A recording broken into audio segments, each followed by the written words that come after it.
Daghan kay tag mga pamaagi paghingilin sa yawa.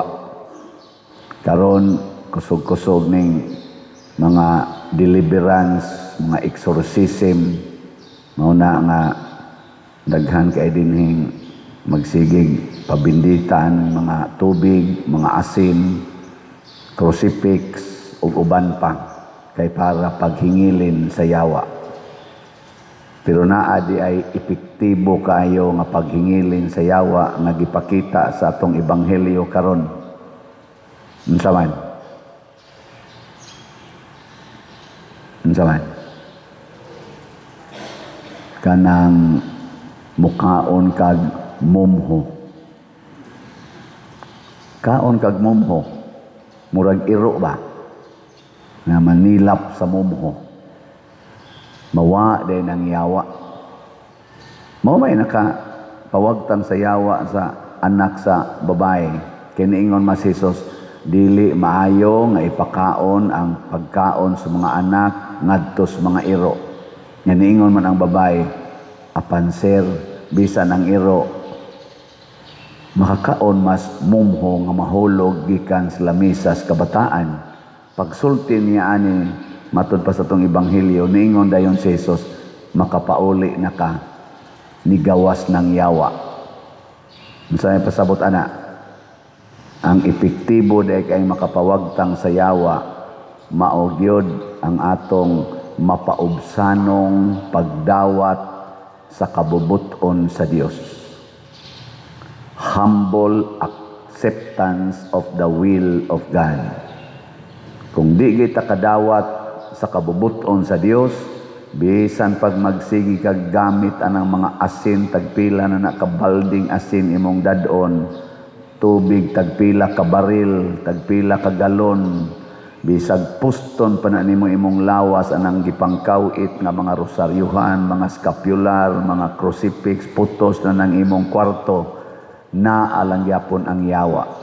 Basta dili ta kamaong mudawat sa kabubuton sa Dios. Gilingi ay mong tupad ing na nakadawat lakas imong naong. Nakanag yung naong nimong natural ba? Nakadawat ra ka o nangusab na kag maayo? Kana ginagmay lang usa na.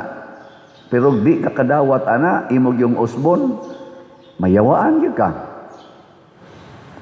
Mao na ang nahitabo sa unang pagbasa. Si King Solomon, purti na niyang daghanag asawa. Nangasawa pagid siya mga pagano.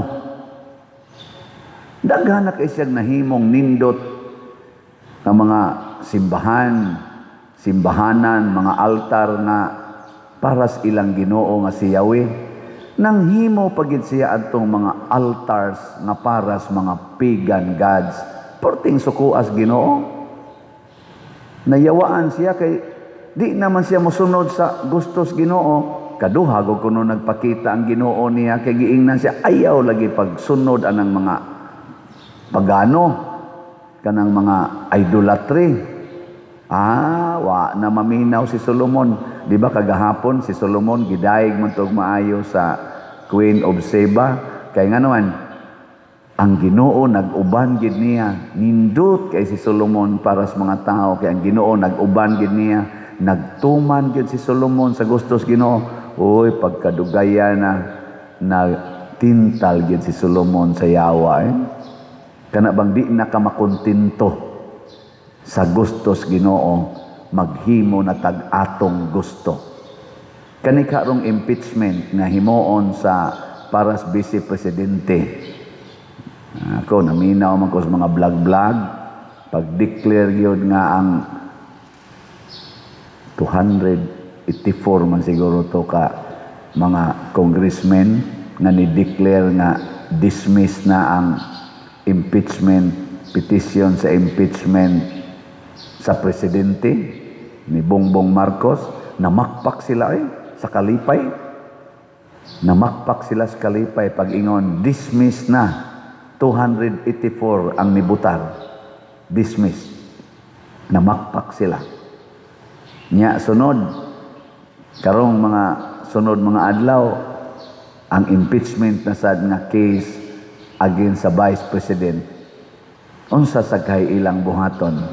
Ila sa kang i-dismiss aron mamakpak sila o ila bakang i-impeach o nya mamakpak sila? Kay last year ba 40 nilang pamakpak, dapir-apir pas ilang kamot sa dihang na-impeach na ang Vice Presidente.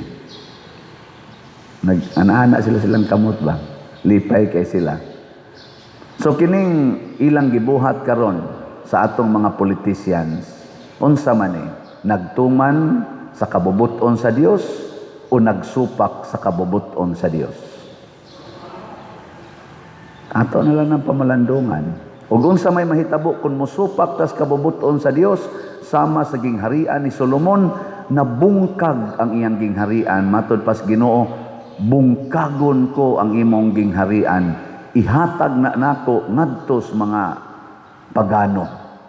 Usa na lay iyang gibilin ang lugar ni Hari David, tungod kay si David gikahimutan mas Ginoo kay bisan tinuod nakasala tos David pipila ka higayon, nibalik man siya og hinulsol. Di man parihang Solomon nga wa na gyud maghinulsol, nagpagahi gyud ulo. Tungod ni David nga amahan ni Solomon, giretain ang Judah, og diha natawo si Jesus, kay si Jesus kaliwat man ni Hari David. Og si Jesus mao'y naghatag natog example nga gikan sa iyang pagkatao hangtod siya namatay, wa gid siya musupak bisag kausa sa kabubuton sa iyang amahan sa Dios. Ug mao na ni ang atong model hangtod karon. Na lingian na sa imong tupad ing na kinsay imong butaran karong 2028, na kinsay gitudlo sa Dios na imong butaran, mga Marcos na grupo, mga Duterte grupo, o kaning mga tawgo na ron nilang Pinklawan na grupo. Atong pamalandungan, kinsa nila ang nag-build sa Pilipinas para magkahiusa?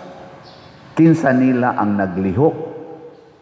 Kaning tanan natong mga official good, mga sulugoon man na kunuhay nato sila, mga apply na sila gikan sa national hangtod sa local. Karong 2028 murag kuan man tingali na. Oy, boy appeal tingin barangay 2028 national na oy.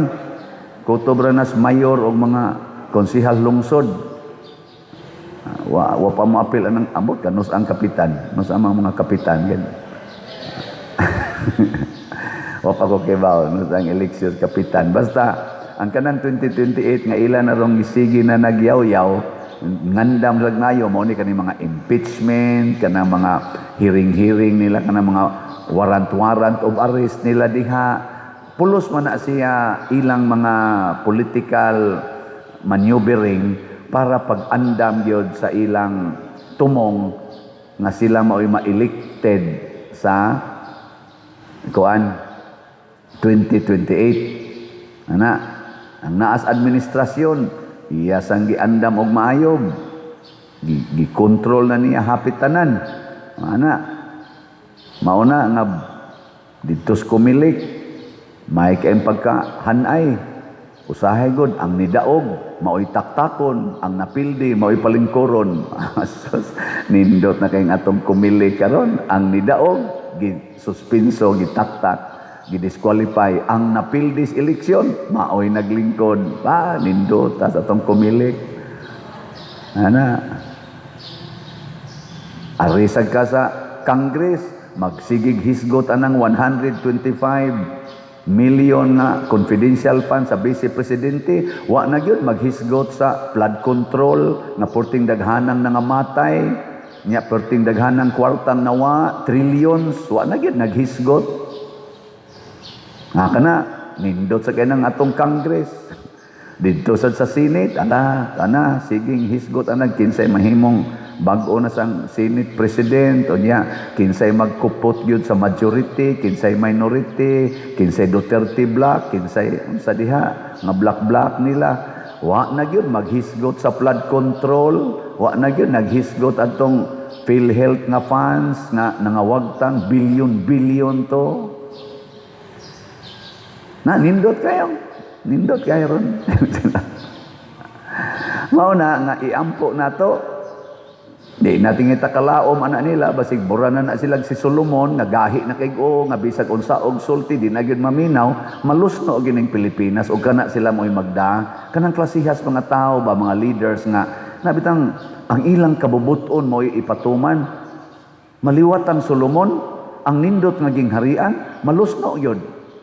Ang Pilipinas baya, matod pa sa mga historians o sa mga sociologists, nindot baya kay tatanawon, mo bitang gitawag tag Pearl of the Orient.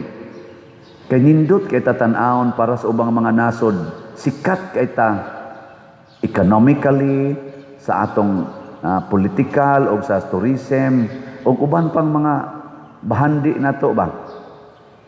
Attractive kay ta sa tibuok kalibutan. Niadto mga 1960s nga ri sa mga 70s. Pero gikan ato nag-anam na tag-dive. Gikan sa 70, sige 1970, sige na tang dive. Karon unsa naman ta? The most corrupt country in the world. One of the most corrupt countries in the world. Top. Ambot unsa ta nga top? Murag kasi proud ta, top 1 ta karon. Di ba proud makita nang matop 1 tas klase no? Nya kanang inigabot sa inyong batch, ini-graduate ninyo, top 1 ka, aso dito ta sikat. Kita murag top 1 o top 2 ba ta? Ana no? Pero most corrupt. Luuyan na gid nato. Ngano man ang atong mga leaders nagsigi na og supak sa kabubutos Ginoo.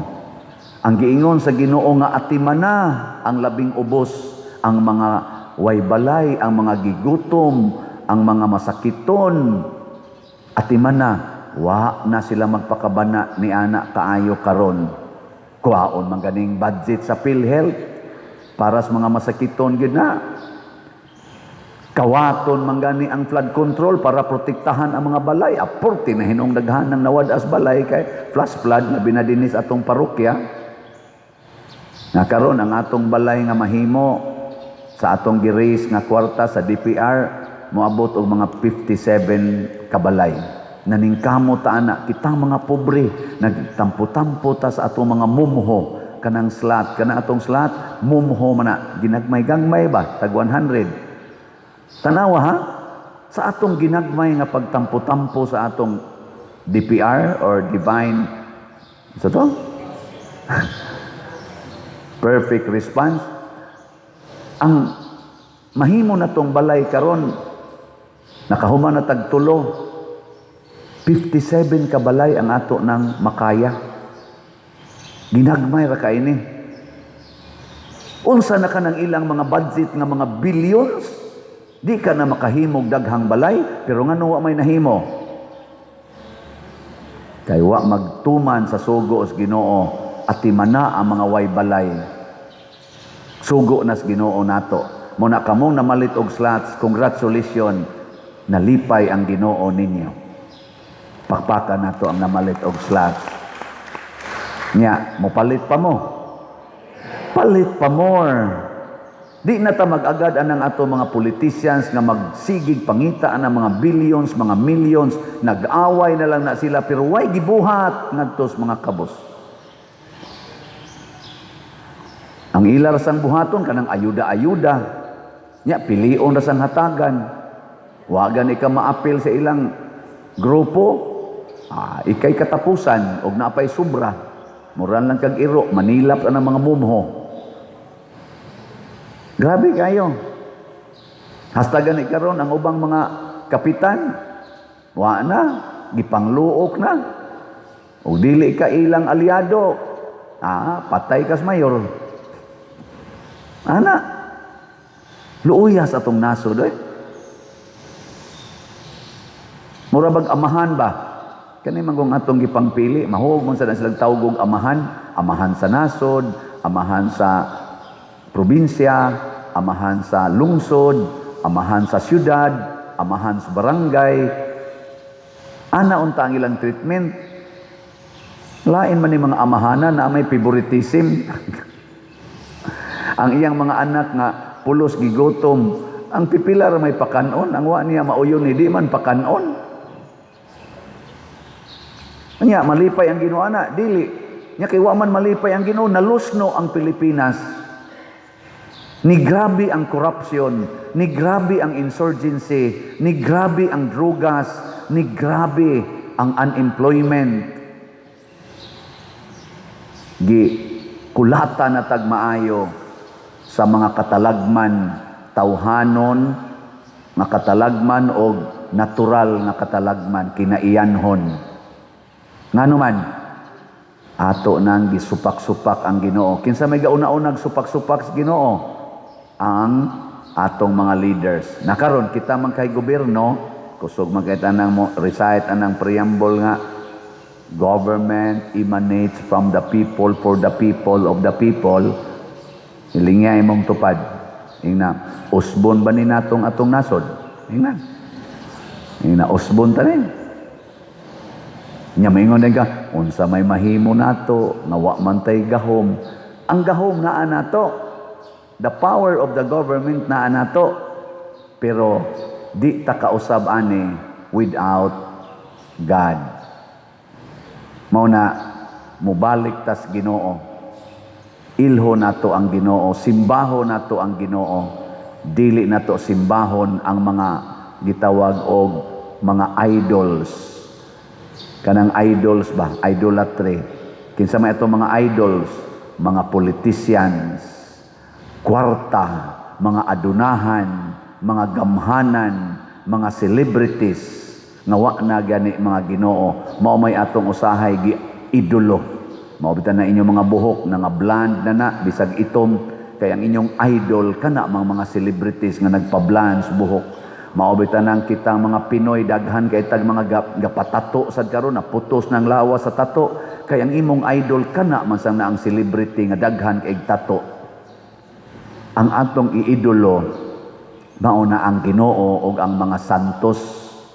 Tan-aw nato si Mama Mary, tan-aw nato si Santiago Apostol, San Pedro Calungsod, San Lorenzo Ruiz, sila si San Agustin, San Pablo, San Pedro, ug uban pang mga santos, San Isidro Labrador, San Roque, San Juan Maria Vianney, daghan kay tagmatan-aw Mother Teresa og Calcutta, pulos gini naghatag og kaayuhan sa kalibutan, Saint John Bosco, Saint Vincent de Paul, pulos gini nagbubo og grasya sa kalibutan, sundo na nato, dili nang nagguba sa kalibutan nga naliwat ni Hari Solomon nga masinupako na kaayo human nakatagamtam sa daghan kay mga grasya. Musunod ta ni Hari David nga bisan paggibubuan sa tanang grasya nagpabiling mapaubsanon.